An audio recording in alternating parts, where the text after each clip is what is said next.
So look around inside my mind, maybe you would understand me. Here is Miss Chantel Gale, and she will tell you more about the Best Care Foundation and the services that they offer there. I'm Chantelie. I'm a teacher slash caregiver of Best Care Foundation, and we basically cater for children with disability.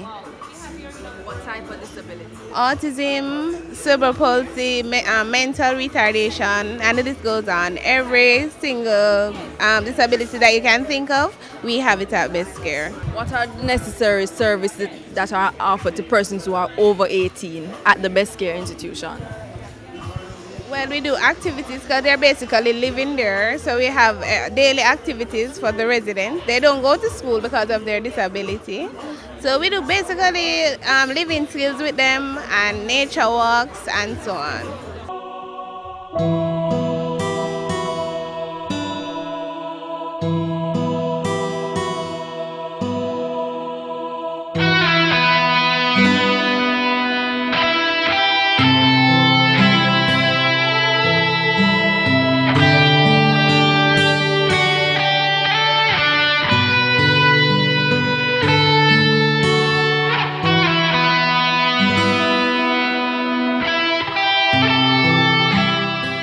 I'm representing the Breakfast Club at Best 100 FM. We are here in full support of this venture by the Autism Foundation, spearheaded by Maia Chung, who is a long-standing co-worker, long-standing associate of ours. And we are extremely, extremely delighted that we could be a part of it, to give our support in the form of media representation and airtime.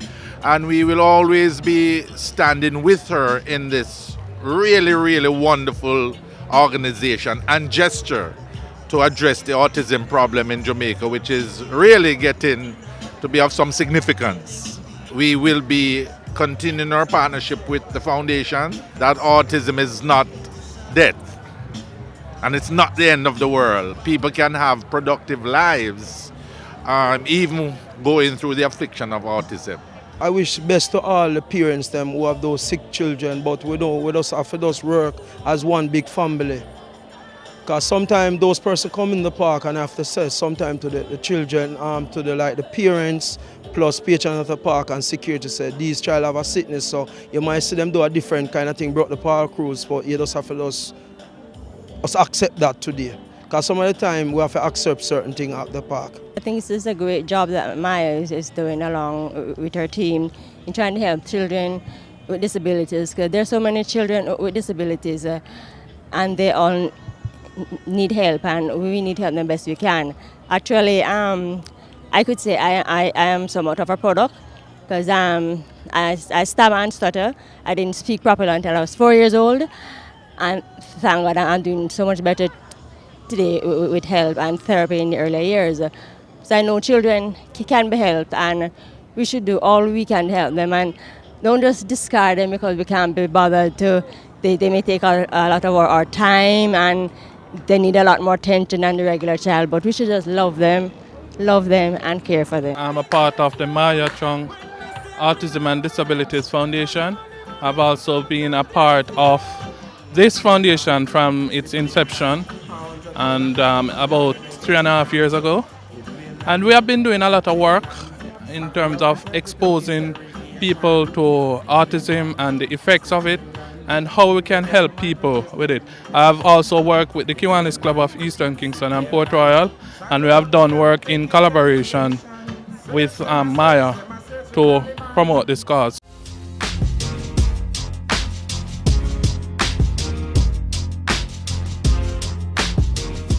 Ladies and gentlemen, the kindness that's in this room is probably deeper than will ever be actually revealed in these 2 short days that we have together. Mrs. James, and that's her husband, Mr. James, they have 4 children of their own. Nobody has any. I will ask you, mildly. Did you ask a question, Mr. Chris? Oh, you did. All right, baby, drop our thing. I am saying that this lady lives at Adonijah because her mom's home was given up by her and her husband. So if this was her mother's home, it's a home, she gave that away and lives in the school that now houses the school, and the whole place is a school, and they catch. Give them a round of applause. Nobody never asked her to do that. She takes children who are, their parents are economically, every Jamaican economically challenged. I mean, I know what I'm saying. She takes every Jamaican child in. She has come to a point where they almost lost their home because they seen people like us, me and you. They decided that they would waive or give like a higher purchase. You pay when you can come, and they still take the children, and they still.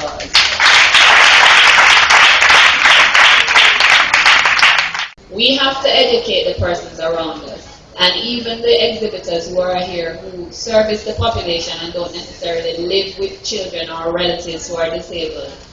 I am asking you, if you're passing through the venue, please try to understand that what is happening is people are different.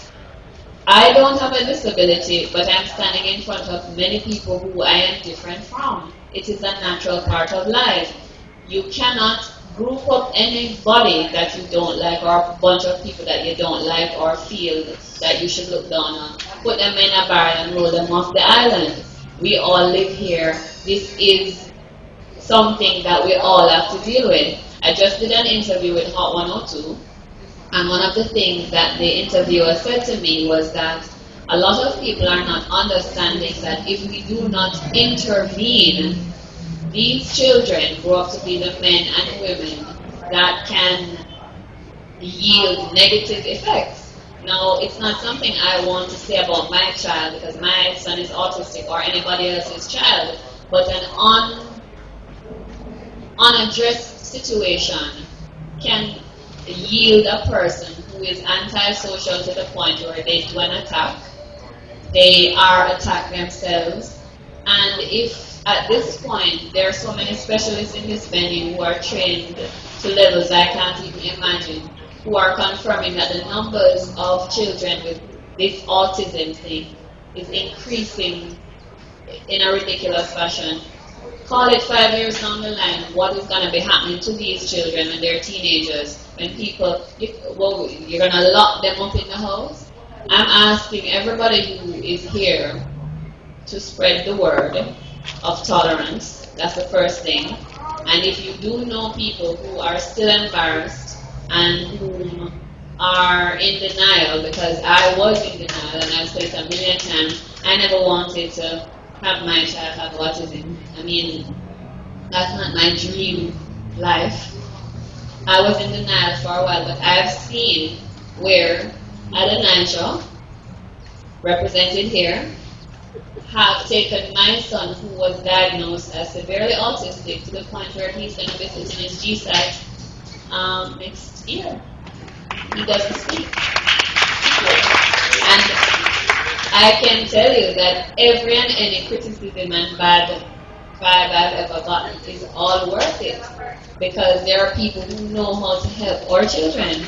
Autism is something that has been shown to respond to intervention.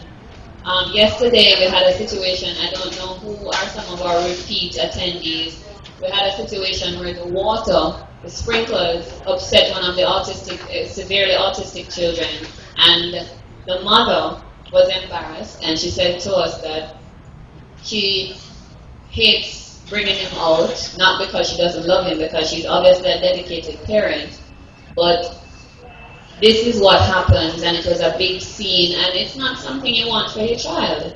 But when the specialists who were here on the ground saw the young man, the mother told me that he's rather big, he's a large guy, His mom says that he has the mental capacity of a 2-year-old. And when the specialist saw him yesterday, they said that he obviously had not gotten the relevant intervention that would have worked with his kid. And he's same Adonijah, the head of Adonijah, founder Ruthven James, looked at him, made some diagnostics, and saw a clear path of how to bring him from where he was yesterday, where he could have hurt himself. He could have ran out into the road if we couldn't have hold on to him and something happened to him. And God help us all, because these are the things that we parents face. The silent epidemic, that is what autism has become. The disability affecting children and families across Jamaica and the lack of facilities and financial aid that many parents face. Let us all play our part and help raise awareness on autism. Maia Chung is a girl, you know, boy, she have a son named Quinn with disability. And you know, boy, from there, she just reach out, not even to her son alone, but she just take it from there on a global humanitarian level. Going out and coming in.